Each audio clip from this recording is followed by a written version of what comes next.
morning and welcome to First Things First. I'm Jenna Wolfe. That is Cris Broussard filling in for Chris Carter. What up, man? It's this great to right be here here. is Nick Wright. Fun to have you. Thanks for joining us on a Friday. I missed you guys last week. I was with Cris and Sarah Kustok and Chris Candy. Now it's good to be with you guys, the A-team. Now that's how it works. And it is so great to have you and excited for these next 3 hours. Absolutely. All right, we got a lot to pack into those 3 hours. Drew Brees and the Saints, they're in the driver's seat of the NFC. Pump the brakes. While Patty Mahomes is poised to repeat as MVP. Don't pump those brakes, no, that's right, all right. We're okay with that. Accelerate. We're going to start with America's team, minus one key member of America's team. The 2019 preseason is now over, which means every game moving forward now counts, which is unsettling when your best player still hasn't shown up. Cowboys will have to start game planning for the Giants Week 1 without Ezekiel Elliott, who's still sipping pina coladas down in Cabo. Zeke touched the ball more than 35% of the Cowboys snaps last year, so the game plan might need to be altered just a tad. Here's Jerry Jones on life without Zeke. I'm operating as though right now he's going to miss regular season games. My entire expectation for what we're putting together as a team right now would anticipate with him holding out and not having made any at training camp that he's going to miss preseason, that he's going to miss games. I just accept that. Boy, the messaging from Jerry Jones has really changed over the course of the last couple of months, too. We're probably going to have him. We're definitely going to have him. Not sure if we're going to have him. We're probably not going to have him now for the regular season. Nick, you think there's any chance Zeke plays Week 1? I'd give it about a 1 in 10 shot. There is a chance, but it's the lowest it has been at any point during this process, which, of course, then also means the Cowboys' chances of having a successful season are the lowest they have been at any point since last season ended.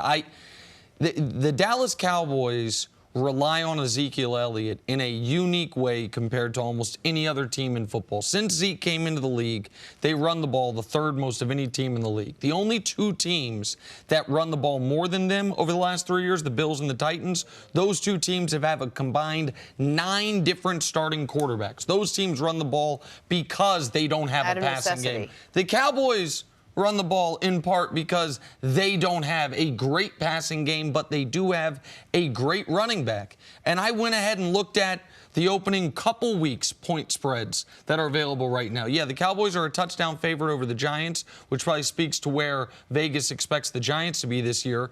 But on Fox Bet, the Cowboys are essentially a pick-em in Week 2 against Washington. Washington's a bad football team by my estimation. But if you don't have Ezekiel Elliott, how good of a football team are you? With the injuries and suspensions on your defensive line to start the season, how good of a football team are you? With Jason Witten as your starting tight end, how good of a football team are you? And so not having your best player, I'm bearish on the Chargers for similar reasons. They're not going to have their best player, their best non-quarterback player in Derwin James for a couple months. Talent in the ultimate team sport, the ultimate players still matter, and not having Zeke, to me, could derail the Cowboys season before it even gets off the ground. I'm like you. I've been saying for months, really ever since Zeke's holdout started, I've said I think that the Cowboys are going to be starting the season. They're going to be willing to start the season without him, just like they did with Emmitt Smith. And then the comments you've heard from Jerry Jones and Stephen Jones have just emboldened that viewpoint that I had. But I'm not as skeptical as you, I see. I'm going to say it's about a 20% chance that he starts the regular season because, you know, these things can happen quickly. Yep. And so I'll give him that shot. He obviously has to be in by Tuesday at 4 p.m. to get paid for his first week. But I think the Cowboys are willing to start the season without him for these reasons. One, you mentioned the schedule. And I'm shocked at Vegas. I hadn't seen that they've got them pick 'em with Washington, but their first 3 games are bad teams. And I'm not saying I'd let it drag out 3 games, but the Giants, the Redskins, the Dolphins, if you're a Super Bowl contender, like a lot of people think they are, even without Zeke, I think you should win at least 2 of those games. And I'm not saying I'd let it drag out that long. If they beat the Giants, but the offense can't move the football, certainly the running game's not doing anything, then I might go back and get Zeke right then and there and make him the highest paid back. But I think that's one thing. I think the other thing is this, Nick. I keep hearing from everyone about how Zeke-centric the Cowboys offense is. I'm not sure they want it to be that way this year, though. I think with Kellen Moore now calling the plays, I think they have it in their mind that we're going to do things differently. I mean, we know Kellen Moore. He's very close to the college game. He's viewed as one of these, newfangled young offensive minds. We know he's going to have more pre-snap motion. I think he wants Dak to throw the ball down the field more. I don't think they want to just be that. They weren't 3 yards in a cloud of dust, but that team, old school football. Yeah, I think they're going to try to go new, and I think they want to see. They think they can do it, and they want to see if they can do it early in the season, even without Zeke. But the best chance for them to be, even if they want to go totally new age offense, the best chance to be successful in that is, of course, with your best players out there. Even if they're not going to use Zeke the way they've used him the last 3 years, other defenses, particularly early in the season, would have to account for the fact that they would have to account for how special of a player he is. And anyone claiming that they know what Tony Pollard is going to be, good or bad, is lying. Now, maybe Tony Pollard is going to be Kareem Hunt, a guy who was taken mid-round pick and ended up winning the rushing title his rookie season. But maybe Tony Pollard is also going to be what he looked like in college, which was the second best back on his own team at the University of Memphis. Not exactly a running back factory. So Tony Pollard is a coin flip, and that's probably weighted in one direction rather than the other. You mentioned if the Cowboys are a Super Bowl contender, they can sustain this. I agree with you, but I don't think they're a Super Bowl contender.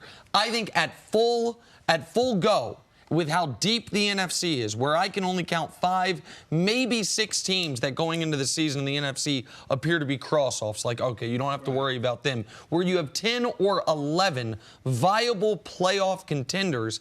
I look at the Cowboys in the middle of the pack at the conference when at full strength. Without their best player, they all of a sudden drop back to that 7-8 win range being the upper boundary for them. Look, the Rams were very Gurley-centric and were very run-centric, and they were able to sort of change and modify their offense just a little bit to deal with his injury. And I've been asking this all week. It really appears, now that you heard what Jerry Jones said, that both sides have their heels dug in here. It doesn't seem like they're really having conversations now moving forward. I just wonder how Jerry plays this all out. Who's going to force Ezekiel's hand, and how does that even happen? Well, Jerry said a few weeks ago, in the regular season, somebody's going to get the leverage. The leverage is going to swing. I think the Cowboys have the leverage now, but it's going to swing wildly one way or the other. If they struggle early, the leverage is going to swing to Zeke. And if I'm the Cowboys, and I agree with you, I don't think they're going to win the NFC, but they seem to think they have a shot. And a lot of people do too. Then I go and get Zeke early if we struggle in that first game or maybe even the second game. But if they look good, if they're rolling, and Tony Pollard, I agree with you. He averaged less than 6 carries a game last year, and that was his most in his career at Memphis. So he's not that bell cow back that you can just give it to 20 times a game. But if he looks good, and if Alfred Morris, if they're a nice duo, I think the leverage will swing to the Cowboys. Here's the other thing I think they're looking at, Nick. Stephen Jones, I believe, is looking at the analytics. Now, I feel like Ezekiel Elliott is the best running back in the league. Better than Saquon, better than Le'Veon Bell.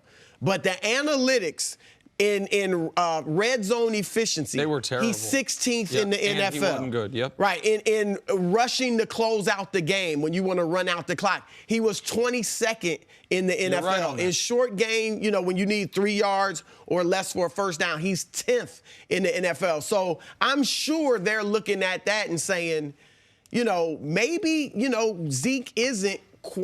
That's why they don't want to make him the number one back, pay back in the And listen, those numbers, the Cowboys as a team were terrible in the red zone. Zeke was oddly poor himself in the red zone. The fourth quarter numbers are really interesting. I had seen those as well. It's a good point by you that Zeke was not the guy that you could just hand the ball to at the end of games, grind out first downs. I wonder if that was more a function of the offensive line circumstances, because I know how talented he is. But to your question quickly, Jenna, the best analogy I can come up with is this.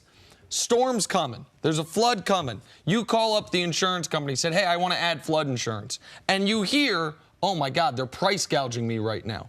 Okay, I'm going to wait and see if the storm misses my house. If it does, I'm going to be able to get this far cheaper. But if it doesn't, my house is flooded. The Cowboys are risking their first floor being underwater after the first 2 weeks of the season because they're trying to avoid the storm and save some money. It is a hell of a gamble. I believe the Cowboys' margin for error is thin enough that when you look at the weakest 3-game stretch of their schedule, which is the opening 3 games, to your point, if instead of being 3-0, you're 1-2, everything that happens thereafter is going to be just noise. It's not going to actually matter. And that's a gamble, it looks like, they're willing to take. See, I think the Giants and Redskins are more like sun showers than a tropical storm. So. Obviously, I'm stressed about flood insurance now because I don't have it. But let's also not forget, Zeke's been to the principal office a couple times. Jerry Jones does have that on his side. All right, coming up. Can a 40-year-old Drew Brees carry the Saints to a Super Bowl? Next on FS1. You can always check us out on the Fox Sports channel. That's on Sirius XM. We'll be right back. Nothing adds to the excitement of watching the game quite like having a shot at $1 million payday. Draft your single-game showdown lineup and feel the sweat like never before. It's simple. Just draft 6 players from the season opener. Stay under the salary cap. See how your team stacks up against the competition. But you don't have to wait till week 1 to get in on the action. Right now, all users can get a deposit bonus of up to $500.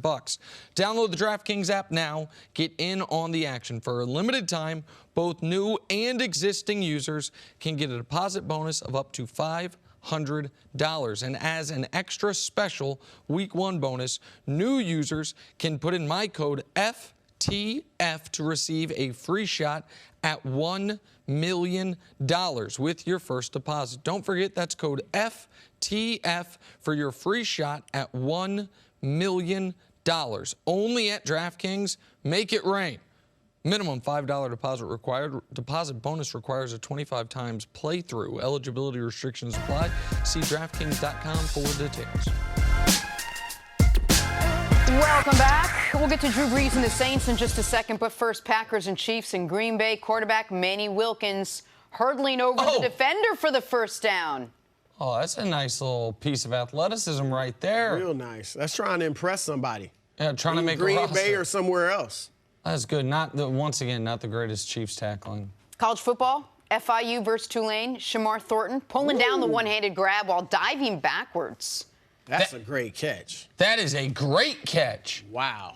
That was FIU against who, Jenna? That was... Against Tulane? Against Tulane. That's a spectacular play. All right, Minnesota, South Dakota State, Gopher wide receiver. This is Rashad Bateman. This is a nice one-handed grab. That's good for a touchdown. Oh, Rashad, that's better than the other one, man, because he doesn't break stride. Get it? Let's just keep running. He bobbled it a little bit. That's a great catch, though. CeCe would have an issue with the bobble. Right. I still might go with the first one. That's nice, though. You're right, because he didn't break stride. He just keeps tougher. going, and that's a great throw. That's tougher. Well, now watch this. Here we go, Gilmore. Watch him. Match point 360 spike. Eat it. Now, does the tennis world like that? I like it. What about the tennis world? Man, it's the U.S. Open. You got to put a little flavor on it. You out there in Flushing. Evidently, the guy who was playing was a buddy of his, so they have a good relationship. That was dope. That's like the first guy to do a 360 dunk in a game or something. Exactly right. What are they doing? Can you do that? Moving on to the Saints now. So last we Googled, Drew Brees is 40 years old, most likely nearing the end of his career. There'd be no better swan song than winning his second Lombardi trophy. And according to our friends at Fox Bet, he's got a shot, with New Orleans currently listed as the favorite to win the NFC ahead of the Rams and the Eagles. Nick, you're one of those gambling type of guys. Who wins the NFC? I'm going with the team that is not even top 4 odds, according to our friends at Fox Bet, and that is the Green Bay Packers. They got the best quarterback in the conference. They have a new head coach. The quarterback-coach relationship, while we discuss it all the time, I am certain, I would wager any amount of money that Aaron Rodgers' relationship with Matt LaFleur this year will be far superior to his relationship with Mike McCarthy the last couple of years. They finally, over the last couple of years, particularly this offseason, they being the Packers, spent money on defense. They went out and got Preston Smith and Zadarius Smith, no relation, but similar position. Both either outside linebacker, defensive end, pass rushing types, guys that can get after the quarterback. Last year, they had a chance to draft Derwin James. I thought it was unfortunate they didn't, but they traded out of that spot, got an extra first-round pick, and with their first-round pick, took Jair Alexander, who was excellent as a rookie corner, and that is a hard position to play well as a rookie. You expect him to be even better. And with Matt LaFleur, they're not going to be one of the least run-heavy teams in football. Aaron Jones last year gave you 5.5 yards per carry and only got 11 carries per game. Now, I get it. You have Aaron Rodgers. You want him to drop back as often as possible. But one of the reasons he's been injured each of the last 2 years, because maybe he is dropping back a little too often, because you don't have the threat of the run, or even the play action's not going to be as effective when they know you are one of the least likely teams to run the football. So I believe Aaron Rodgers is the most talented quarterback in the history of pro football, at least until Patrick Mahomes takes that title from him. And so that he's not, to me, going to go through this latter half of the prime of his career without another singularly great season, without another Super Bowl run. So that's where I like the Green Bay Packers this season in that very tough NFC North. I'm not mad at you for the Packers pick. I do think people are underrating them. Their defense, we've always talked about, Rodgers does great, but the defense can't stop anybody. I think, like you said, the additions they've made, the defense is going to be much better. I am not as certain as you about the run game. I know Aaron Rodgers likes Jones, so we'll see if he can, really be a great running back for them, because last year, 8 of the 11 teams that won double-digit games were in the top 10 in rushing. Yep. So the Packers obviously were way out of that. If there's a team built to do it without the run, it would be the Packers with Aaron Rodgers. And I think Rodgers is motivated in that, look, even though he hasn't won a Super Bowl in a while, he's been viewed as the best quarterback. All right, now people are looking at Tom Brady. He's the GOAT. He wins. But Rodgers at least but he's still the best thrower of the football. He's the most talented. Now, I'm not sure he even has that, at least based on last year, because as you said, people are looking at Patrick Mahomes. Yep. So Aaron Rodgers received more criticism this year than he ever has in the offseason in recent years. People blamed him for McCarthy's firing, and they say he's ad-libbing too much, tries to make the difficult pass. So I think he's going to come back with a vengeance and have a great year. But still, I like New Orleans better. I like New Orleans to win the NFC. I think the Packers are right there with them, and I think Philadelphia is too. I think the Rams will fall off a little bit. My one concern about New Orleans, obviously they're motivated after what happened last year, but my one concern is Drew Brees at 40. He'll be 41 in January. We saw him drop off in the second half of last season. Will we see that again? If we do, I don't think they get to the Super Bowl, but right now I'm picking New Orleans to come out of the NFC. You're not worried about the help that Kamara got from Ingram? Well, Ingram's a big loss, but I think they'll be able to make up for that. I think they will. And I think the Saints offense, Kamara's great. Michael Thomas, obviously, is one of the most productive receivers in football. But the thing you mentioned, that is the reason why I'm not picking them. The thing you mentioned being, Brees at the end of the year was a different player. And there is, to me, a very recent, very real, close facsimile to this, which is Peyton Manning's not his last year. His last year, they won the Super Bowl, but he was bad. His second to last year, he looked like he was going to be league MVP through 12 weeks. Very similar to Drew Brees. Peyton Manning's second to last year in the NFL. He had a 108 rating with 36-9 touchdown interception ratio through 12 weeks. The final 5 games of the season, so last quarter plus the playoffs, 4 touchdowns, 6 picks, and the quarterback rating dropped 30 points. Drew Brees last year through 12 weeks, 29 touchdowns, 2 picks, a 127 rating, which is bananas. The last 6 weeks of the year, so the final 4 plus the playoffs, 7 touchdowns, 5 picks, and the quarterback rating dropped 30 points. So to me, in fact, a little more than 30 points, there is, at his age, there is real concern about what happened last year. Was it just you played tougher opponents? Was it a little bad luck where good luck had gone your way? Or was it that age was and the wear and tear was finally catching up to Brees? Because while the defense has been better in recent years, that's been a big part of the reason they stopped going 7-9, started making the playoffs again.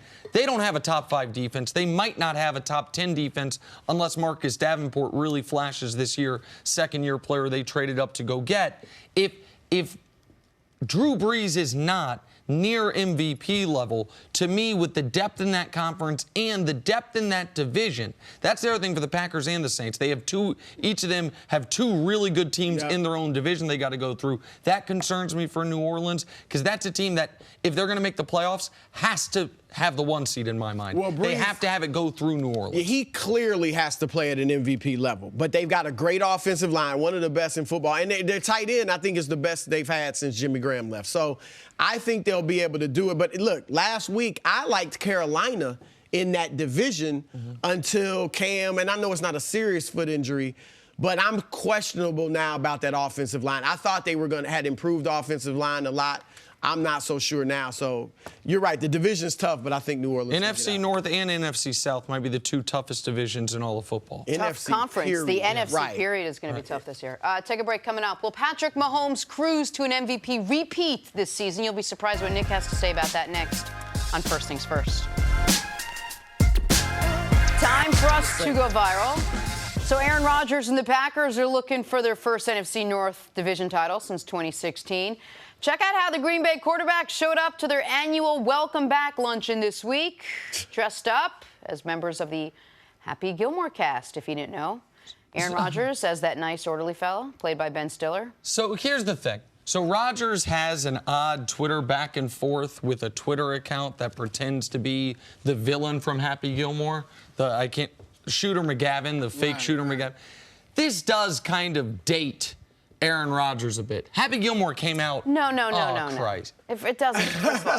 All right, how it dates you. That's actually really well done, America. That's a good job by our production staff. That is actually a real photo of me with the mustache. The rest is Photoshop, Jenna. No, I get that.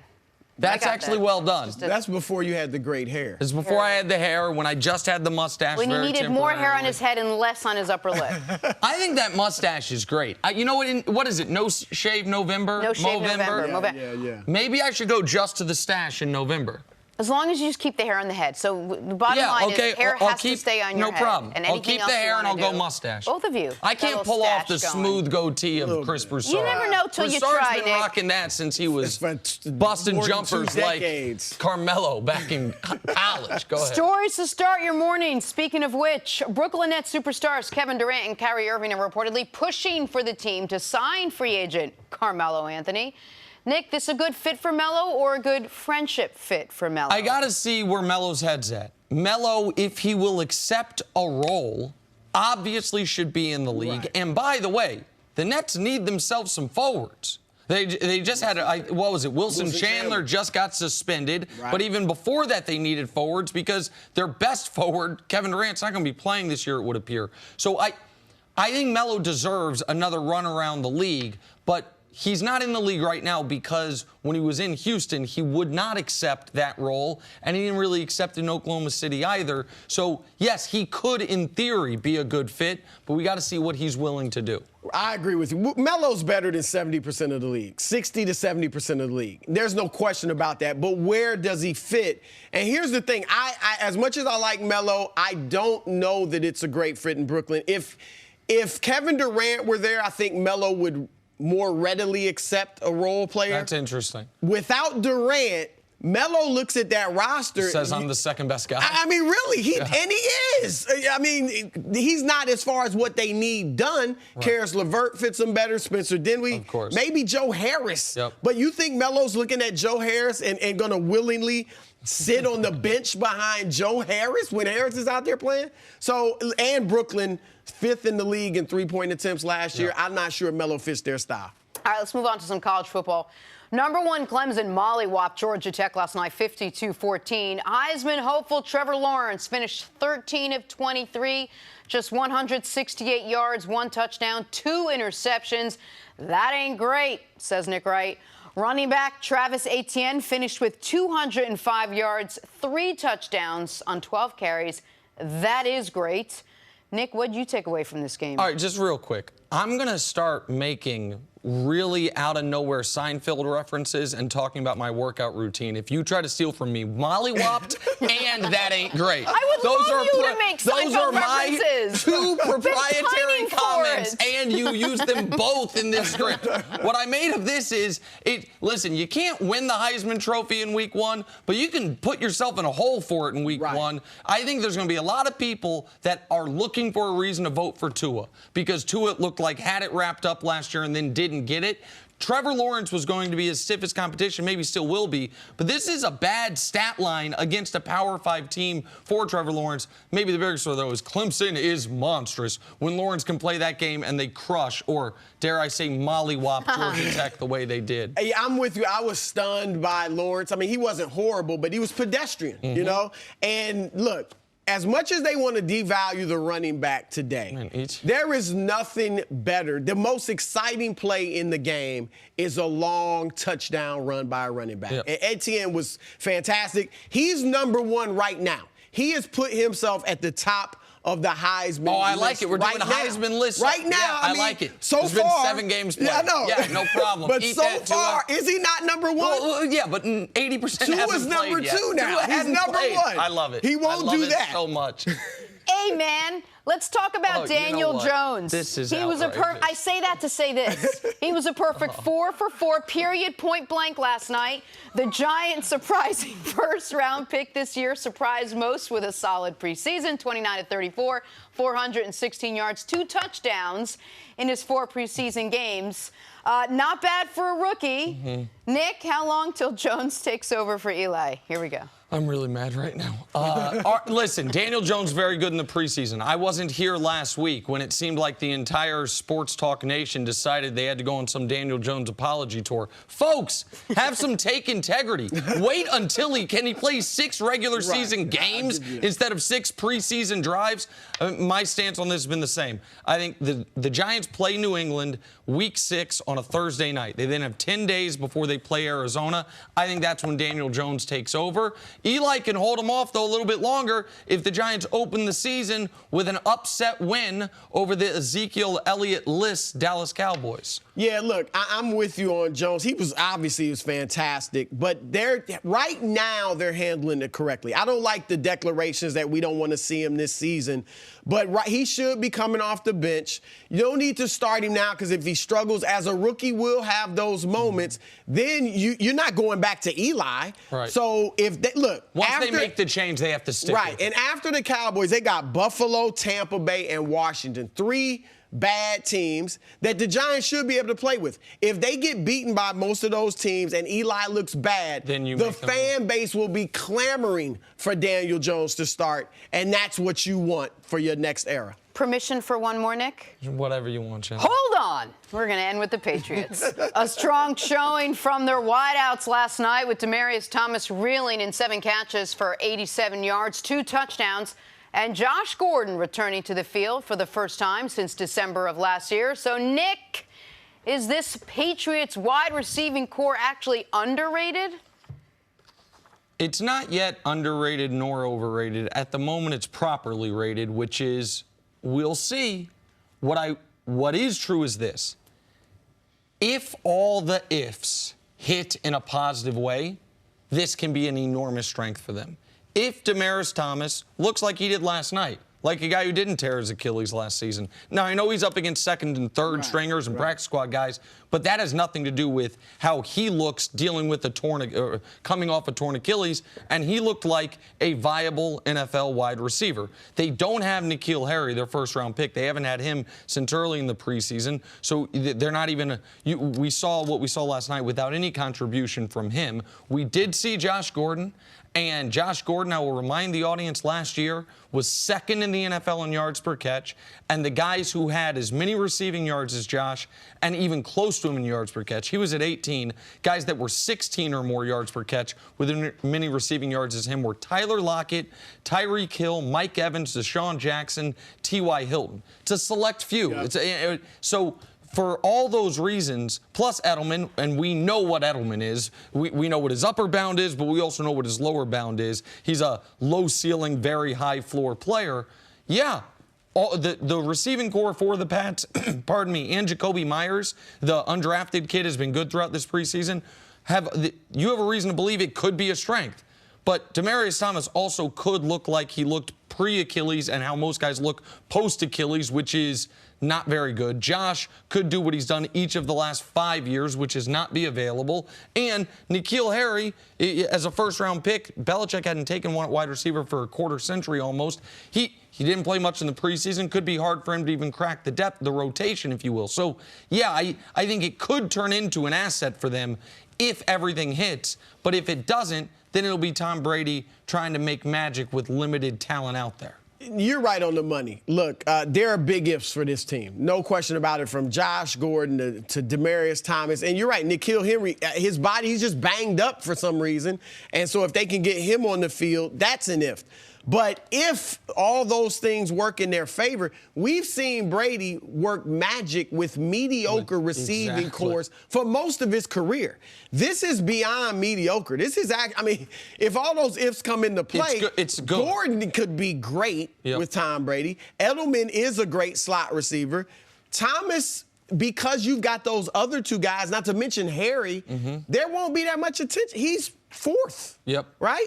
So he could be good as the fourth best receiver. And I do think Harry, when he gets healthy, is going to be very good. So, yeah, I think they are a bit underrated if all those things work in their favor. But even if all those things work out, you still have questions on that offensive line, and that's going to pose problems for Tom Brady and thus the receivers. But just real quick on that, Jenna, because of the problems on the offensive line, I think the receiving core could be more important than we first thought. Because the problems on the offensive line, to me, could show up more in the running game than in the passing game. I expect Brady to be able to get the ball out of his hands quickly no matter what. We had said a few weeks ago it's going to be a power running team. Well, now they don't have their center. We know they've got 2 tight ends suspended, plus the loss of Gronk. Isaiah Wynn was a first-round pick, but we've never seen him play in the NFL. So I think you can, if you have a kind of put-together offensive line, you can make it work easier with talented receivers than necessarily asking Sony Michel to carry the ball 25 times. Sure. All right, let's move on to the reigning MVP and Patty Mahomes. Coming off a 5,000-yard, 50-touchdown season, rumblings of regression have started to creep into headlines. But our friends over at Fox Bet have Mahomes currently listed as the favorite to win MVP again this season, ahead of a couple guys named Breeze, Brady, and Rodgers. So, Broussard, who do you think wins MVP? I know it's rare to repeat as MVP. When Manny did it, twice? Brett Favre did it.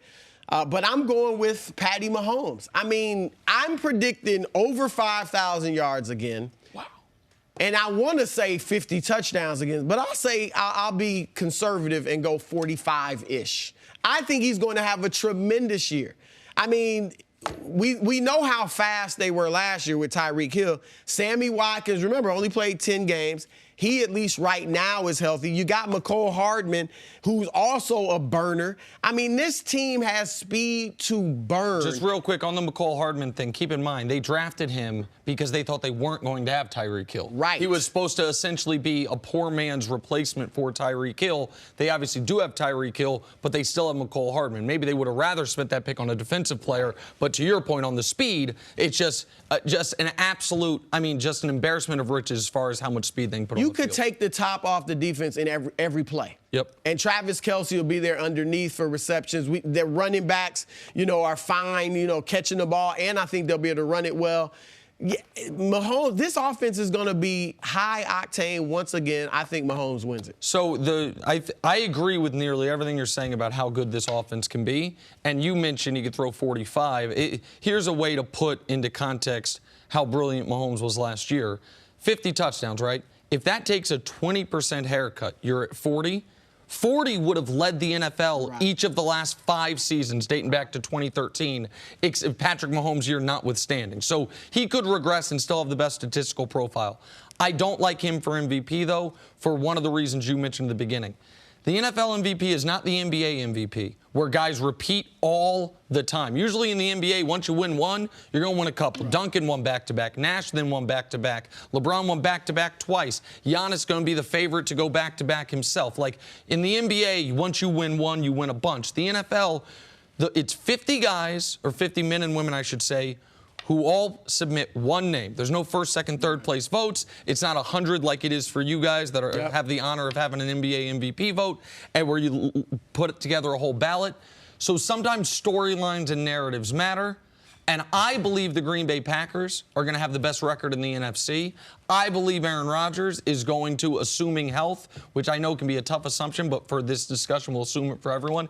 Aaron Rodgers is going to be spectacular. And I believe Aaron Rodgers, there's going to be this narrative around midway point of the season. Did we anoint Patrick Mahomes too early when the most talented quarterback we've ever seen has actually still been playing since Mahomes came in the league, and he's over in Green Bay with Aaron Rodgers? And I will, because of it's so hard to repeat, I'd even say this.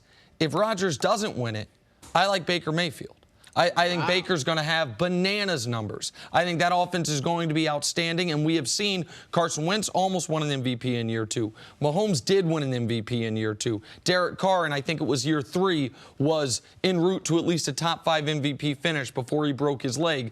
The young special quarterbacks in year 2, Jared Goff last year in year 3 and the year before, which was year 2, finished or played well enough to be in the MVP conversation. So I think Baker, my projection would go Rodgers, Baker, and then I'd have Patrick Mahomes. But for Mahomes, the bar was so high last year that even a little, as you call it, a haircut off of that is going to make it look like he's not having the same season as last year, and that's could also work to his detriment as well. Well, if they're still winning games, most people do expect him to come down because what he did was so spectacular last year. So if he's where I'm saying 5,000 yards, 43, 44 touchdowns, I do think that's still good enough. And, to win games. And they may, at the end of games, if they're ahead big time, they may run the ball so people could look at that. I'm with you, though, on Rodgers. He is second for me. Okay. I think he is going to have a great year. Baker, so you must have them winning the division. I do have them winning the division. I think 12 wins. 100%. I think Baker and the Browns are going to be outstanding. Real quick, one thing that could work in Mahomes' advantage, but not to the advantage of the Chiefs, is I think they're going to have to score a whole bunch of points again because I don't know how good that defense is going to be. I don't think there's going to be a lot of games where you don't see improvement. Well, I think they could improve slightly, but I don't think there's going to be a whole bunch of games where they're up 3 scores and you can just start running the football. Last year they had to keep compiling points, and so even if the defense improves, will it improve enough? That could work in Mahomes' advantage, but it's so hard to repeat as MVP in this league, and Rodgers hadn't won one in a while, and I think the Packers are going to be just an outstanding team on both sides of the ball. All right, let's take a break. Talk some Cowboys. Is the Dallas' season already a lost cause? Over. Finished. That's ahead on First Things Pack it in, America's team. You're cooked. Hey guys, Jenna Wolfe here. September is National Life Insurance Awareness Month. Most people aren't aware of that. In fact, most people aren't aware they need life insurance at all. That's why 40% of Americans don't have it. But getting life insurance doesn't need to be difficult or expensive. Right now, prices are the lowest they've been in 20 years. And PolicyGenius has made it easier than ever to get covered. PolicyGenius is the easy way to shop for life insurance online. In minutes, you can compare quotes from top insurers to find your best price. Once you apply, the PolicyGenius team will handle all the paperwork and the red tape. If you need life insurance, but you just haven't gotten around to it, National Life Insurance Awareness Month is as good a time as any to get started. Go to PolicyGenius.com to get quotes and apply in minutes. You can do the whole thing on your phone right now. PolicyGenius, the easy way to compare and buy life insurance. Back here, First Things First, joined by former All-Pro running back Brian Westbrook. What's up, man? Good morning, Brian. How are you? Good morning. Good to have you here. Talking some Steelers this morning. The start of a new era in Pittsburgh without Antonio Brown, without Le'Veon Bell. Ben Roethlisberger ready to lead this team back to the postseason after missing the playoffs last year. He will have Juju Smith-Schuster and James Conner as his main weapons now. Add to that the fact that Roethlisberger is no longer doing his weekly radio show. Brian, you think we see a new Big Ben this year? I think we do. I think that one of the things the Steelers wanted to do this offseason, including Big Ben, is quiet all the noise. You get rid of Antonio Brown. You get rid of Le'Veon Bell in the offseason last year and things like that. They just want to calm things down. You don't make the playoffs. Are these Steelers good enough to win without AB and Le'Veon Bell? Those are all the answers that you want to try to figure out. And I think Big Ben is trying to be the orchestrator of that. He wants to take control of that. But I also think he saw how the locker room responded to some of his comments last year. And I remember we played with Andy Reid. One of his claims to fame, and I love this as a player, is that Andy Reid never threw us under the bus as players. Brian, I fumbled in the fourth quarter. He never went out there and said Brian Westbrook ruined the game. He lost the game for us. He never would do this. He would never throw us underneath the bus. And Big Ben needs to understand that. That radio show, and I had a radio show, and it's easy to critique players and say, hey, he did this and he did that. And as a player, a teammate, you don't want the first time you're hearing from your quarterback or about your play is on the radio or in the media or now social media and things like that. So I think dropping this radio show is huge for this team. I think it's also huge for his development. And I think this team quietly is putting together an offseason that's pretty impressive. Yeah, I'm with you. You know, look, Ben has gotten a pass over the years. It's all been about AB's to blame, L. Bell's to blame, and Ben hasn't been blameless. You know, we saw was it the general manager talked about him as, you know, he's the parent, they're the kids, 52 kids, all that stuff. So he's gotten a pass, but I like what I'm seeing right so far this season from him because I think when he saw what Antonio Brown did, and maybe he overstated that they were friends and all that. But when he saw AB's reaction to the point where I don't even want to play with you anymore, I think Ben had gotten so used to criticizing guys and getting away with it that he felt like he could say anything. And when AB reacted that way and that strongly, I really think it got to Ben. I think with the apology on the radio, that was unusual for him. And then I think this, because let's face it, having your own radio show, you know, a 20-minute segment, whatever he had, that's an ego thing too. You know, you get to go on there, you're the star of the city, you're the quarterback. And so to push that aside does show that you're trying to make a change. And like you said, they don't want any drama. They want it to be all about football this year. So I do think we'll see a different Ben. And I think the Steelers, I'm going to say this.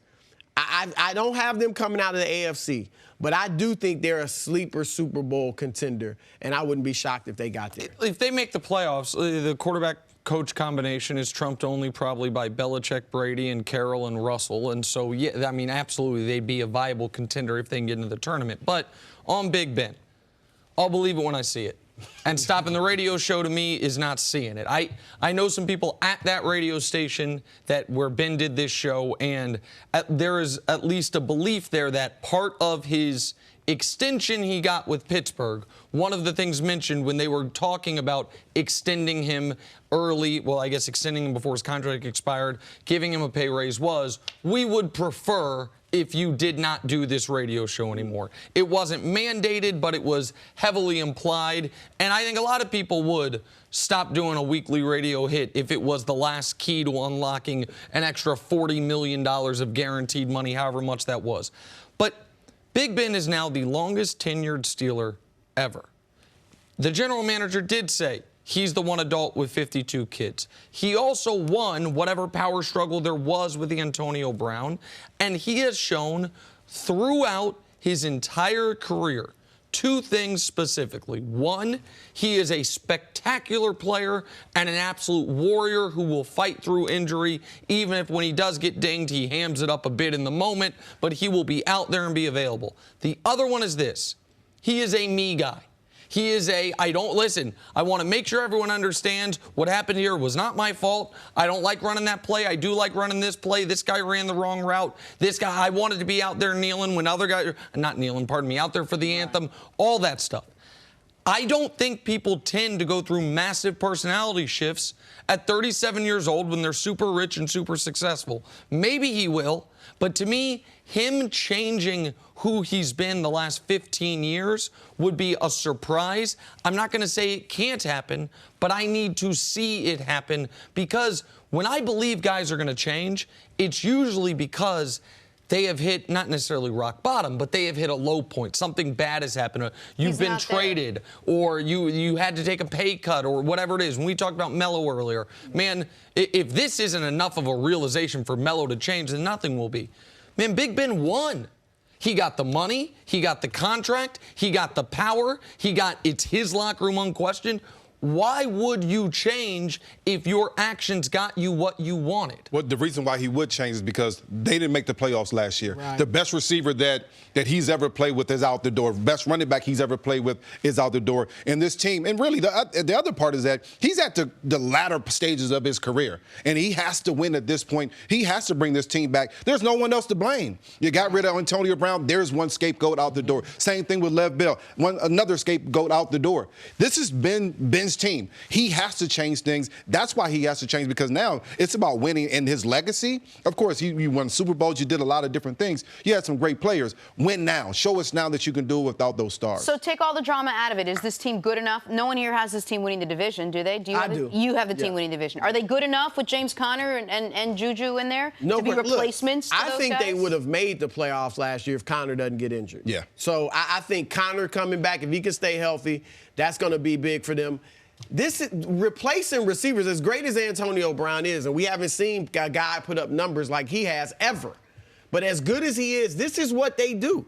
They replace very good to great wide receivers. That's how Antonio became the man there, Mike Wallace leaves. So I think Juju will become the man. He'll be an all-pro. And then I think James Washington will have a really nice year. So, yeah, I think Pittsburgh will win that division. And as you said, I like Kansas City better. I like New England better.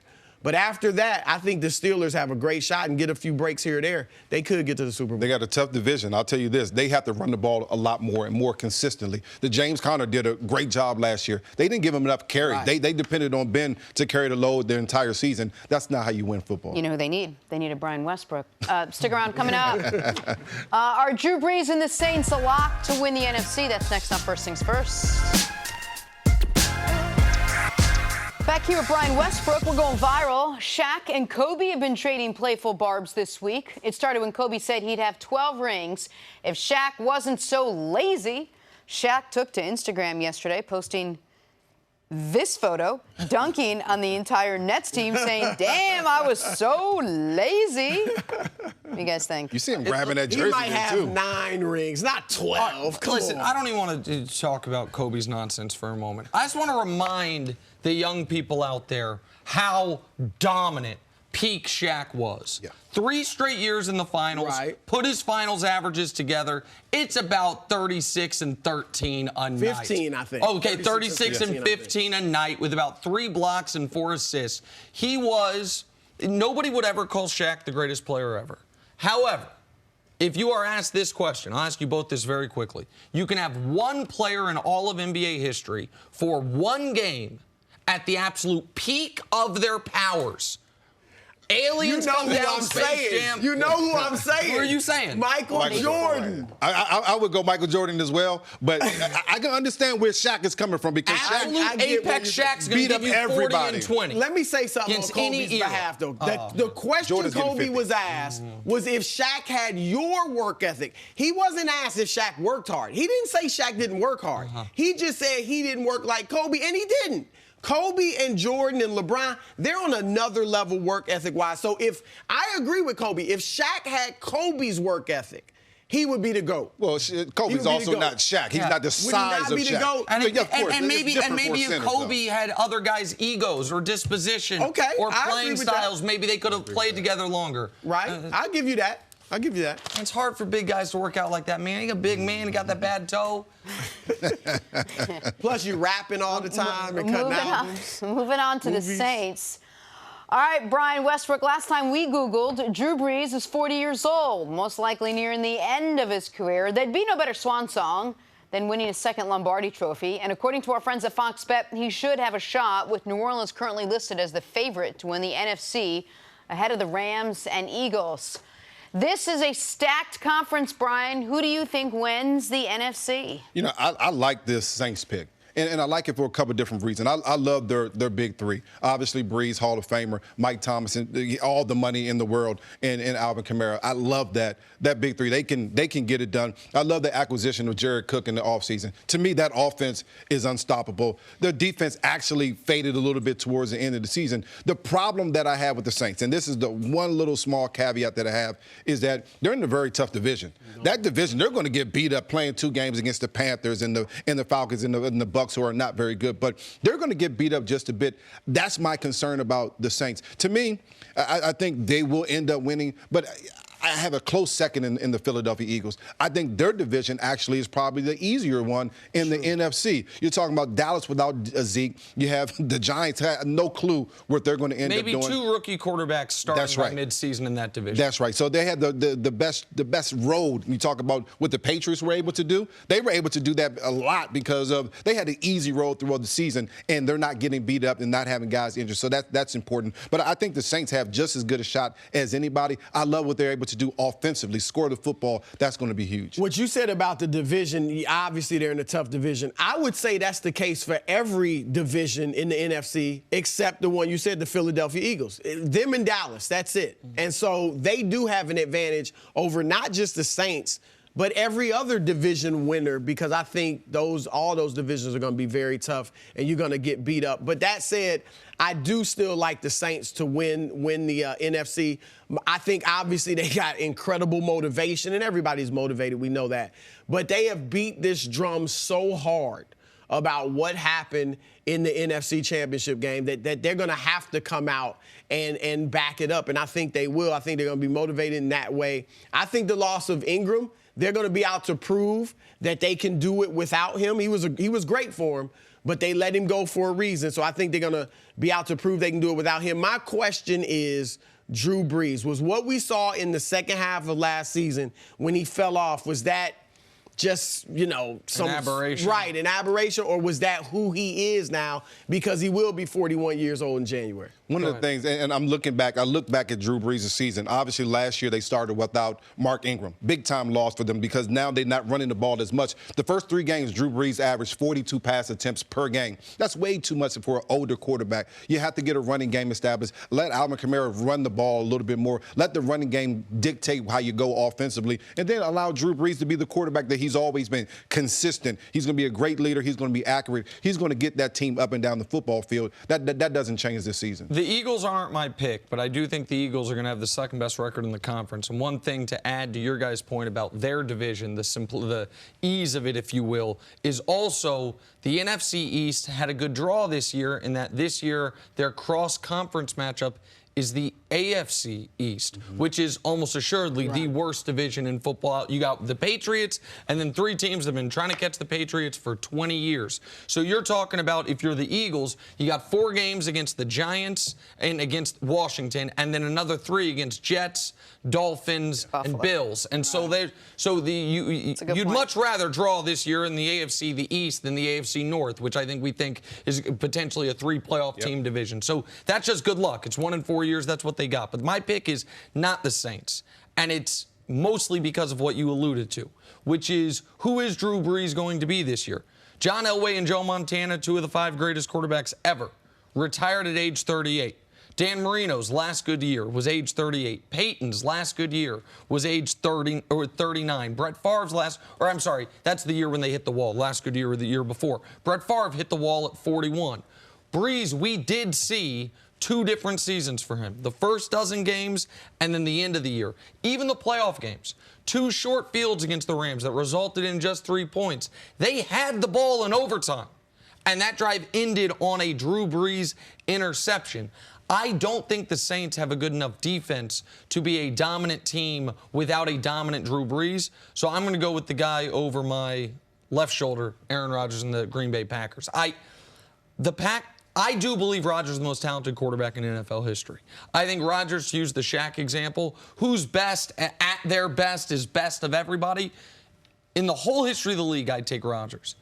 man, that can't be true, and him miss the playoffs 3 straight years while he's still, it might be the end of it, but still in the prime of his career.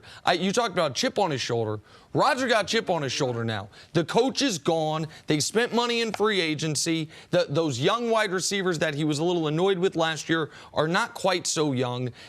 There's a lot of reasons to believe that Rodgers, if he can be healthy, can be back to league MVP Aaron Rodgers, but it's a similar problem they have that the Saints have, which is 2 other viable contenders within their own division in the Bears and the Vikings. Like, both those teams have legitimate Super Bowl aspirations. But I think the Packers can pile up enough wins to have home field go through Lambeau for the first time in forever. And I think Aaron Rodgers is going to have the best year he's had in 5 years. You're right about that division. The Vikings, Bears, two of the best defenses that we have in the league. The big question, I think, for the Saints is almost the same question for the Packers. Will their defense step up and play? We already know that their quarterbacks will get it done. I think your question about Drew Brees, early on, they put way too much on his plate early on last season, and it affected him towards the latter part of the season. So you think that's what it was?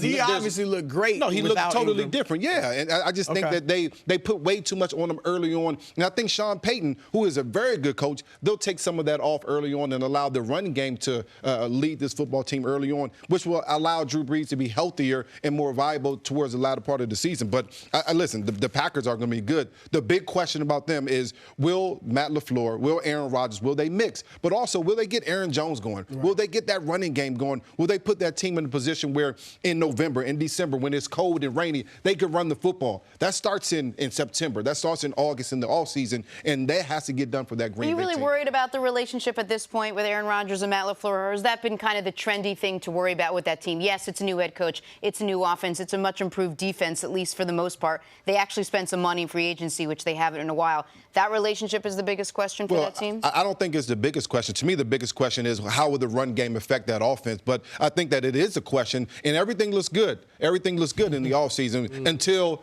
it's game 5 and you guys have lost 2 games in a row. Now, who you put the blame on, the coach or the quarterback? Those are the 2 biggest shoulders to put the blame on. Now, if I'm Aaron Rodgers, I'm saying, hey, it's not me, and I'm sure the coach is going to be saying the same thing. That's where you could run into some trouble in Green Bay. One quick note for the Saints, who 2 years ago started out 0-2, then went on a great run. Last year, lost the first game to Tampa and then needed overtime to beat Cleveland when Cleveland wasn't good yet, and then went on their great run. This year, they are the only team in football to start the season with 4 consecutive games against playoff teams from last year. Houston, at the Rams, at Seattle, home for Dallas. Even if you think some of those teams are equipped to take a step backwards, they cannot get off to the slow start that they've gotten off to last couple of seasons. That loss, the opening loss, that was Fitzpatrick's big game, right? Guess who was just named starter coming into this year? Fitzmagic. Fitzmagic. It'll be great for about a month.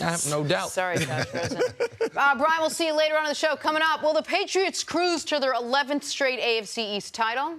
Probably. That's next on First Things First. I think I traded you Ryan Fitzpatrick in fantasy right after we went on that run. I know. I think I said yes. Yeah.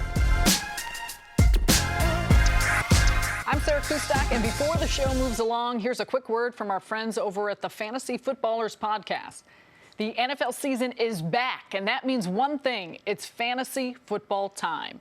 Dominate your league by subscribing to the #1 fantasy football podcast on the planet, the Fantasy Footballers. Fantasy Footballers podcast is the most downloaded fantasy football podcast for a reason. It has the most accurate rankings as measured by fantasy pros, so you have a leg up on your competition. The Fantasy Footballers was a winner of iHeartRadio's Best Sports Podcast and have over 20 industry awards since 2015.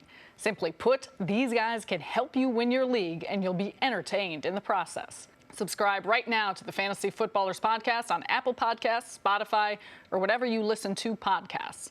You can also visit them on the web at thefantasyfootballers.com. Subscribe now and dominate your fantasy football league. We will get to Tom Brady in just a second, but first, Packers and Chiefs and Green Bay quarterback Manny Wilkins with the big hurdle. Very impressive. Got that back leg up, good form, good style, trying to make an NFL roster. Come on, Chiefs. I mean, you're just getting clowned. Here you go, FIU and Tulane. Shamar Thornton pulling down the one-handed grab while diving backwards. That you like is a this, fantastic catch. It's OBJ-like. Is it not? No. It's a great catch. I mean, I'd give it a 6 out of 10 on the OBJ scale. On the OBJ scale. No. On a regular scale, That was just not quite as good as OBJ. Oh, but they ain't very in the similar, same very stratosphere. similar. All right, how about you're this? tripping. Minnesota, South Dakota State, gopher wideout, All right, so Rashad what's that? Bateman. Would you like this one On better? the OBJ scale. Well, this is nothing like the OBJ 6.5. catch, but this is a better That's catch a than the great last one catch. because he doesn't even break stride. It is a perfect That's throw, impressive. a perfect catch. You don't usually see this out of the Big Ten. You got those schools like Purdue and Wisconsin just trying to run the ball 70 times. What? Ohio State. Yeah, well, gonna be Ohio throwing State, the ball this Ohio year. State's in its own class. All right, But those other finally, Big Ten schools. Here I we gotta go, give me U.S. some of those Open. gloves. Gaël Monfils. Watch this. Regarde from the U.S. Open, a little 360. Oh, yeah. I like it. Beauty. How could you not, I like it. I guarantee you that opponent didn't like it. No, they're friends. They're buddies. really? I think it's okay. They're Yeah. He was cool with that? It seemed like it. They hugged after this match point, too. Go ahead, walk off in some style, man. I would like to see more of that in tennis. Of but, course. You know, I don't think tennis course. wants to see more of that. Decorum and all. Right. Time for drawing a blank. Big upset, too. Halep lost yesterday to the unranked young lady. That was a great match. Watch the whole thing. The Patriots have won 10 straight AFC East titles, and Fox Bet has taken notice, listing the Pats as heavy favorites ahead of the Jets, Bills, Dolphins, respectively, not shockingly. So, Chris, the team with the best chance to challenge New England in the division is blank. Well, no one is going to challenge them. I mean, this division Confirmed. is horrible. All right, Miami, horrible. Buffalo, horrible. The Jets, by default, the Jets win it. I mean, if they win 7 games, I think that's a good season. I do really like Sam Darnold. I think he's going to show much improvement over last year. Obviously played better at the second half of the season. And I think Le'Veon Bell is going to have a great season. I actually think he's going to have the best season of a running back in New York because I think so much attention is going to be on Saquon, 8 in the box for so many of his possessions. So I like the Jets to best chance to challenge. I agree with you that no one's going to be within 2 or 3 games of New England. I don't necessarily agree with you that every team in this division is terrible, and I don't agree with you that the Jets are the answer. I say Buffalo. Ooh. I think Buffalo is going to be able to try to concoct an offense through running the football and Josh Allen running the football while taking a few deep shots. I also I'm not as high on Darnold as the general public seems to be. I thought Darnold was fine last year, but I didn't see the elite traits a lot of people seem to see. And by the way, I'm wrong on quarterbacks a lot, so maybe I'll be wrong on Darnold. But I don't think Darnold's going to take that leap in year 2 we see a lot of the great young quarterbacks take. So I will go with the Buffalo Bills. All right, on Or to Miami. They don't even get. They finished second in the division last year. Nobody cares about them. Nobody cares about them. On to the AFC North, where the Browns will look to end their 30-year division title drought, but they still have some stiff competition. How many years? Against the Steelers, Ravens, and Bengals. 30? So, Nick, 30-year Nick. Nick, the winner of the AFC North will be blank. I didn't mean to throw you off there, Jenna. I apologize. The Browns ending their 30-year drought. Browns are going to win 11 games. I mean, not sneak in. They're going to win 11 games. They're going to have the 3rd best record in the conference. Baker Mayfield's going to be a trendy MVP pick. Odell Beckham Jr. is going to remind everyone how dominant he is. Myles Garrett's going to have 16-plus sacks. I can't say 20. That seems a little touch too high. Denzel Ward's going to be intercepting folks. Brown's going to be a ton of fun. Baker's going to be awesome. Freddie Kitchens going to be making some terrible jokes. Browns, they're going to win the AFC North, and they are going to be a dangerous playoff team. The Cleveland native in me, I was actually living in Cleveland the last time they won the division, all right? But I hope you're right. But I've got Pittsburgh winning it. I think Pittsburgh, this is going to be a great year for them. I think now it's all about football, no drama. They got AB out of there. They got L. Bell out of there. They lost some talent. But this is what they do. They replace great talent, particularly at the wide receiver spot. And I think Juju's going to be great. James Washington's going to be great. James Conner, key is stay healthy. And he's not as good as L. Bell, but he can give you that type of production. So, and I think Big Ben has shown a little bit of maturity or at least wisdom in not going public with some things. So I think the Steelers are going to win that You've division. got the Steelers running the division. I've got the Steelers not even making the playoffs. And people say, oh, Big Ben, there'll be no scapegoats left. No, he'll just blame it on Mike Tomlin. Just watch and see. All right, to the AFC South now, where Fox Bet is possibly the closest divisional race. So the Texans are in the driver's seat with the Jaguars, Titans, and Colts close behind in that order. So, Chris, the winner of the AFC South will be blank. Look, I love Deshaun. I hope they can protect him this year. But I'm going with Jacksonville.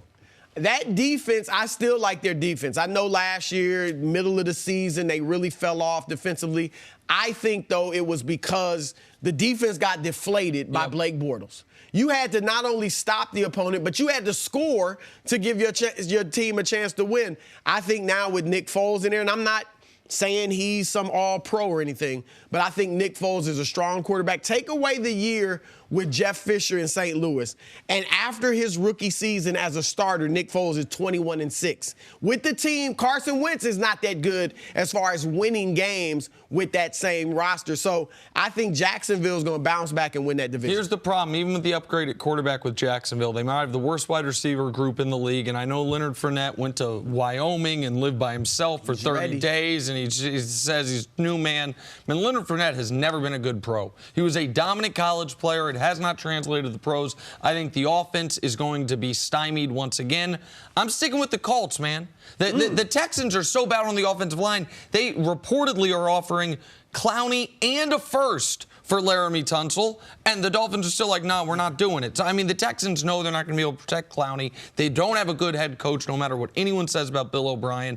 They just lost their running back, so I can cross them off. The Titans don't know who their quarterback is. I talked about the Jags. The Colts, meanwhile, I think Jacoby will be like the 19th best quarterback in football this year. Not good, but just slightly below average.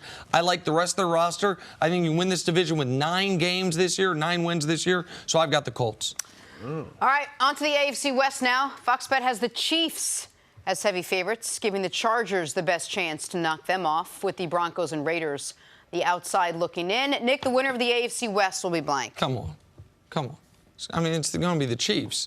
The Chiefs are going to win 3 things this year: the AFC West, then the AFC Conference, then the Super Bowl. So the Chiefs, the first step is winning the AFC West again. By the way, even pre-Patrick Mahomes, they have dominated this division. They at one point had won like 20 of 21 divisional games. The Broncos with Joe Flacco do not scare me. And the Chargers, I think we talk all the time about how important defense is. Defense wins championships, all these things. But when a defensive player gets hurt, we treat it so differently than when an offensive player gets hurt. Oh, Zeke might miss 2 games. Cowboys are screwed. Derwin James going to miss 2 months. Oh, Chargers will be fine. No, the Chiefs win that division going away. I'm with you on the Chiefs and everything you said. I got them winning the Super Bowl as well. There we go, my guy. Yep. However, I think the Chargers will be that second team that can challenge them in the division. I mean, not challenge them, but, play well in that division. Derwin James is going to be a huge loss. But you said earlier, Melvin Gordon. Look, he's their best running back. But Austin Eckler and Justin Jackson can get the job done. But you like the Chiefs to win the division. Yes, the Chiefs will win the division. All right, getting into the playoffs is no easy task, so Wild Card weekend can be pivotal. Case in point, Phillip Rivers and the aforementioned Chargers last season.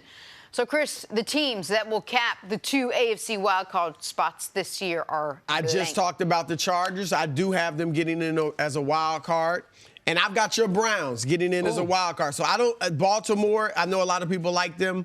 I'm not sure Lamar Jackson can stay upright running the ball as much as he's going to. He's throwing it a little better in the preseason. But the Browns, they're volatile. Mm-hmm. Now, there's a lot of potential volatility there. Kind of like the Lakers and the NBA, potential for things, a lot of questions, but great talent. I've got them in the Chargers. I feel for the Chargers. The Chargers last year are tied with the Chiefs with the best record in the AFC. If they don't blow a game, I think it was against the Ravens in Week 16, they would have been the number 1 seed. The silly NFL rules have them at 12 wins as the 5 seed and the Patriots with 11 wins as 2 seed. I think they missed their opportunity. I think the Chargers missed the playoffs. The Ravens, with the running game defense addition of Earl Thomas, are one of my wild cards. And the other wild card, every year there's a team that comes out of nowhere, a team that we thought was going to be terrible, then ends up making the playoffs. I can't find that team in the NFC because there's too many good teams for them to go through. So I'm going to circle the wagons for the Buffalo Bills as my final wild card. Oh, my God. Listen, my rationale behind it, admittedly thin. Jets, Giants, Cincinnati start the year. Start the year 3-0. Start feeling good about yourself. Look around the rest of the landscape. Oh, there's a playoff spot open maybe with what's going on in the AFC South. AFC North teams beating each other up. Nick Wright was right about the Chargers. They fall off. All of a sudden, can you sneak in 9-6-1? Yeah, I'm giving them a tie. Those are the things you have to do when you pick the Bills to make the playoffs. Buffalo Bills wild card team back to the playoffs. Chargers still have a great pass rush. Joey Bosa. I mean, again, I said my logic and you was like thin. Buffalo better than Very Pittsburgh? thin. I picked them. Much more first things You gotta first have right a after surprise team, man. Everyone's like, oh, my sleeper team that nobody's sleeping on. Folks sleep on the Bills, man. All right, stories to start your morning this morning. Brooklyn Nets superstars Kevin Durant and Kyrie Irving are reportedly pushing for the team to sign free agent Carmelo Anthony.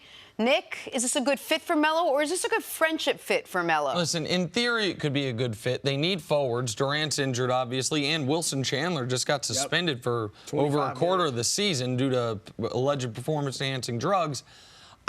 I want Melo to have one final lap around the league, and if he would accept a different role, I think he could. But I also think, we were talking about this off the air, Chris, LeBron has spoiled us in this regard.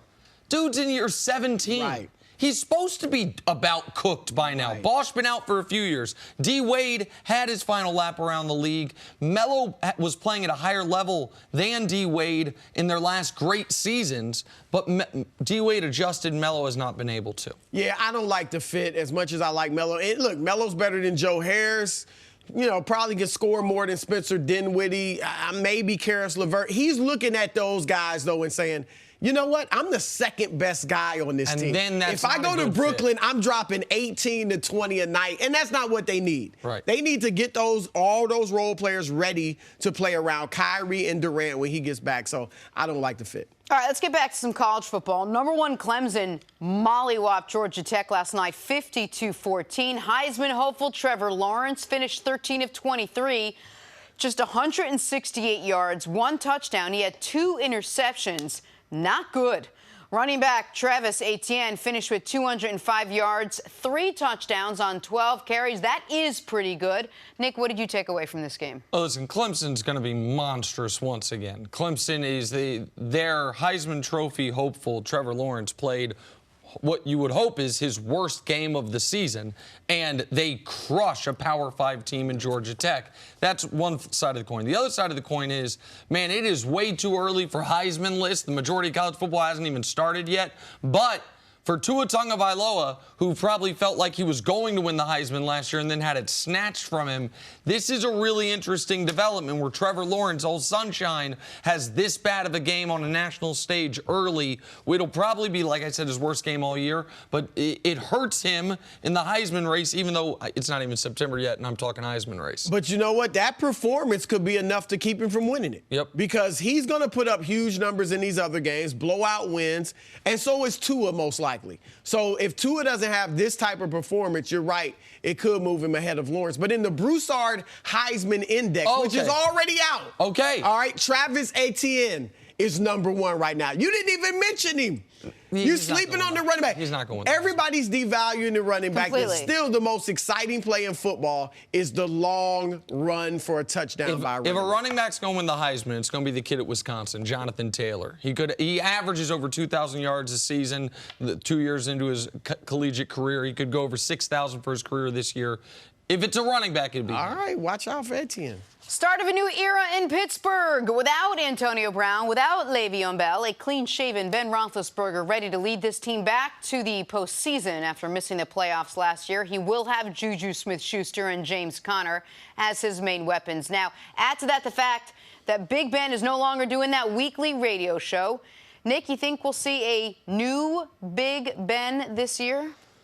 No, I don't. I can't say it's not possible, but to me it's not likely. Listen, the radio show, from what I understand from talking to people at that radio station, when Ben was talking with the team about his contract extension, they made it clear to him, listen, we're not going to tell you what to do, but we would greatly prefer if you handed those reins off to someone else. By the way, James Conner is now going to do weekly radio show with that radio station. And good for James, by the way, because that does pay legitimate money. For Big Ben, it's a rounding error. For James Conner, it would be a nice little extra supplemental check for him. But in my experience, super rich, super successful people that are, as far grown adults in your late 30s or older, don't go through a massive change unless they have a massive event in their life that forces it.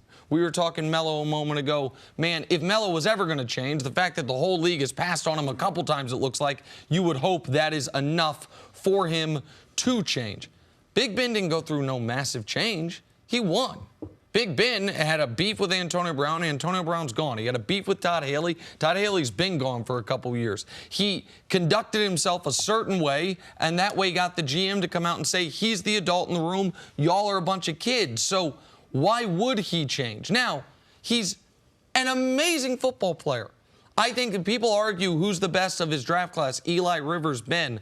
To me, that is not an argument. To me, it is very obviously Big Ben is the best of those three quarterbacks, even though they all three will probably end up in the Hall of Fame. Ben has been the best throughout his career. He is a warrior. He plays through injury. He is a big game player. All those things are true. But he's also a bit of a diva. We don't use that with quarterbacks. We don't use that with guys that look like Ben that often. He's a bit of a diva. He's a bit of a me guy. And I don't think that's going to change now that he has been even further empowered by the Pittsburgh Steelers. I agree with you on what you said about Ben's diva tendencies. All right, he's gotten a pass. You know, AB's been blamed, L. Bell's been blamed, and Ben has gotten a pass. So I'm with you. I hated what the GM said about him. He's the adult with 52 kids, all of that. However, and I'm not saying he's born again or anything like that, all right? But I do think that you can mature. You may not have a total 180, but you can mature. And I think just from the outside looking in, Antonio Brown, the way he responded to Ben's criticism last year, the fact that he was like, I want nothing to do with you. I'm not coming back to play with you under any circumstances. I think that rocked Ben a little bit. Okay. He had gotten so used to being able to criticize everybody, being able to say whatever he wanted. Obviously, the GM let him do it. Mike Tomlin's let him get away with things. And when AB finally didn't let him get away with it, so to speak, I think it stunned him a little, and I think that's what led to the apology. You know, I shouldn't have said that, even though it was a little backhanded because he talked about James Washington taking it productively. But also this, and you may be right about the radio station and the Steelers wanting him off that show. However, don't you agree that Ben had enough juice? Oh, he could have said, no, like, I'm still doing it. You're right. And so that's just correct. stepping away from that, because that's a big ego boost. Mm-hmm. It's extra money. I'm sure he had fun doing it. I think these few things show that we might see a more mature Ben, one who is more with the rest of the organization. Let's get rid of the drama and let's just be about football. And here's the thing, too, Nick. He hasn't won in a while.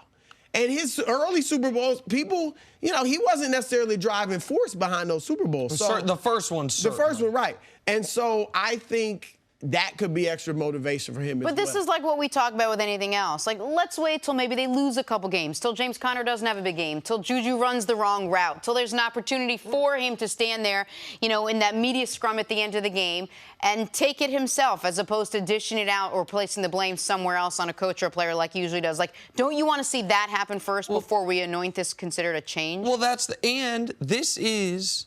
I know a lot of people say less with the Steelers this year, less will be more.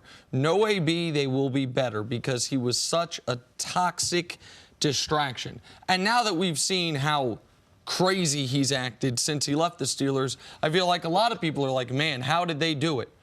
Okay, but they knew however he was in that locker room, and they still had the owner of that football team, multi-generation owner, go travel to Antonio to try to salvage it. This was not I'm leaving you, good, I'm leaving you too. We, you know what, wipe our hands of it, mutual divorce. No, one party asked for a divorce. The other one said, can we go to counseling? Can we work this out? Come on, let's talk about it. What about a trial separation?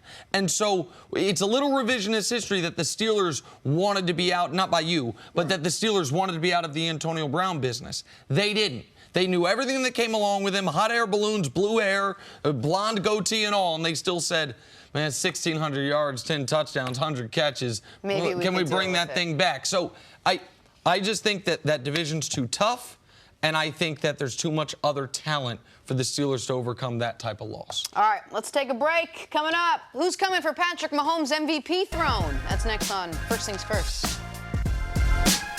Back here with the Brian Westbrook. We are going viral.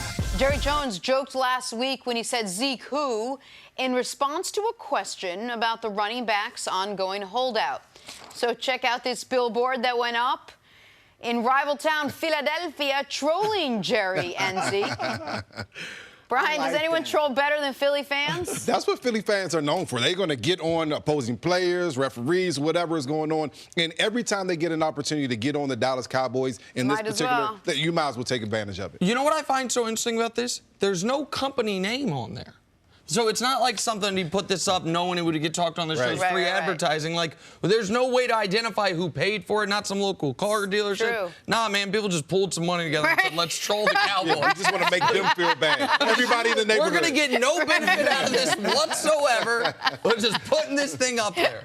That is awesome. Yeah. That is true. All right, moving on to the reigning MVP, Patrick Mahomes, coming off a 5,000-yard, 50-touchdown season. Rumblings of regression have started to creep into headlines, but our friends over at Fox Bet have Mahomes currently listed as the favorite to win MVP again this season.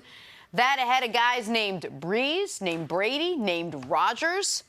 Brian, who do you think wins the MVP? Well, you're talking about Patrick Mahomes, special player. We saw what he was able to do last year. I think there will be a little regression, not because he's gotten worse, but because defenses will catch up to what the Chiefs were doing all season long. They're just running through people. Off season is when the NFL catches up with those leaders, the guys that have played the best players, the Chiefs in the offensive wise. The off season is when they are the only thing the defensive coordinators are doing is trying to devise a plan to stop that one team. That's the reason why I picked Carson Wentz. And I think Carson Wentz, here's the thing, he's finally healthy. That's huge. He has the best receiving core, the best weapons around him that he's ever had. Deshaun Jackson, not only can he take the top off the defense, but he can get open in small spaces. He's quick. He's going to win early on in the play. Alshon Jeffrey, catch radius, big-time catch receiver, possession type of receiver. Zach Ertz, you can't say enough about him, one of the best tight ends in the game, knows how to get open, finds holes in the defense. But I think quietly, Miles Sanders, the running back out of Penn State, would be a great addition to this football team. He adds that running presence, makes the defenses come up and try to stop the run. That's going to allow Carson Wentz to throw the ball a little bit more. Last year, I couldn't help but think, as I'm watching the Kansas City Chiefs dominate, running the football, throwing the football all over the place, that Carson Wentz and Doug Peterson, taking really a branch off of the Andy Reid tree, just like Doug Peterson has his entire career, will be that offense that dominates. They'll be that offense that surprises people, that goes out there with the arm talent that Carson Wentz has the ability to put up 45 touchdowns this year. I think that actually happens. Here's the only regression I see with Mahomes. From 50 touchdowns to about 45. 44 touchdowns. I still expect a big year. And you're right, defenses, they spent all offseason preparing for him. But the Chiefs have added weapons. Even in losing Kareem Hunt, which, they didn't miss him terribly when he was gone at the end of last season in the playoffs. But they still, I think, have more weapons now. Obviously, you still got Travis Kelce. But they had Tyreek Hill. 4.240. Sammy Watkins missed 6 games last year. He's back 4.440. Mecole Hardman, the rookie, 4.340. You talking about taking the top off of the defense? I mean, they're going to be able to do that on every play if they want. And that'll allow Kelce to do damage underneath, the running backs as well. I see a big year for Pat Mahomes. I actually think that this may be hard to say because he obviously was confident last year. I think he's going to be more confident and more comfortable in that system. And I also expect to see at least one no-look and one left-handed pass. That seals it for the MVP. Well, maybe one behind-the-back pass as well if they're leading by enough. He said if they're up big late in the fourth quarter, he would do it. I want, on Mahomes, 40 touchdowns was the standard of an all-time season up until what Mahomes did last year. We've only had 3 50-touchdown seasons. Brady, the undefeated Moss year. Yep. Peyton Manning, the second year in Denver where he was just 55 touchdowns. Not even the first year, one of his years in Denver, where he had 55 touchdowns and just lit the world on fire. And then Mahomes last year. And in fact, since Peyton Manning's year in 2013 with the 55 touchdowns, no one has thrown more than 40 touchdowns in a season except for Mahomes. So even with regression, he could lead the NFL in a bunch of categories. But NFL MVP is so different than NBA MVP, where guys regularly win back-to-back. Just since the year 2000, Duncan won back-to-back, then Nash won back-to-back, LeBron won back-to-back twice. In the NFL, Favre, I think, won 3 in a row. Peyton Manning did back-to-back. But aside from that, there aren't guys who do it. So I'm going to go, how do you win an MVP in this league? You can be a running back that runs for 2,000 yards, or a quarterback with a great season on a great team. The reason Mahomes is a good pick is the Chiefs will be really good. Wentz can be a good pick because the Eagles should be really good. I'm going to go with the Green Bay Packers because I think they're going to be the 1 seed in the NFC. I think they're going to be 12 wins, 12 or 13 wins. We'll call it 12. That's definitely enough to get you in the MVP discussion. That's what the Chiefs had last year. And I think Aaron Rodgers, talk about chip on people's shoulders, Aaron Rodgers knows he can't win the greatest winning quarterback of all time debate. That one's over. There's no way he could ever catch Brady in that regard. He also knows up until recently, he did have the championship belt of most talented quarterback of all time. All of a sudden, a lot of folks are talking about Patty Mahomes taking that from him. And then he's almost a man without a country. Like, well, wait, what? I'm not going to have the best regular season quarterback ever. Well, that's Peyton Manning. Like, all the records, well, that's going to be Breeze and Brady sharing them. The winning, well, okay, so here's how Rodgers distinguished himself. Another great season, another MVP, another trip to the Super Bowl. It's a lot. But one more trip to the Super Bowl and or one more MVP, and you start when you say, okay, after Brady, who was the best? Rodgers' name gets in there. Right now, he's not really eligible for that discussion, even if the talent says he should be. I also think Matt LaFleur is going to be great for him, if for no other reason than, hey, if you were in a bad marriage, the next person you date, even if they're not perfect, you feel great about them early on, I would imagine. And so I think for all those reasons, I like Aaron Rodgers. Who's got a bigger chip on their shoulder, Carson Wentz or Aaron Rodgers? I think it has to be Carson Wentz. I mean, your team went to the Super Bowl and won without you. You haven't played in the postseason yet in your career. The last 2 seasons, you haven't finished the season because of health. Those are big issues. I think that Carson Wentz certainly should have a chip on his shoulder. Thank you for listening to the First Things First podcast. Remember, leave us a review and tell us what you think. Subscribe to the podcast on Apple Podcasts and catch us on FS1 Monday through Friday, 6:30 a.m. Eastern. For Cris Carter and Nick Wright, I'm Jenna Wolfe. So long, everybody.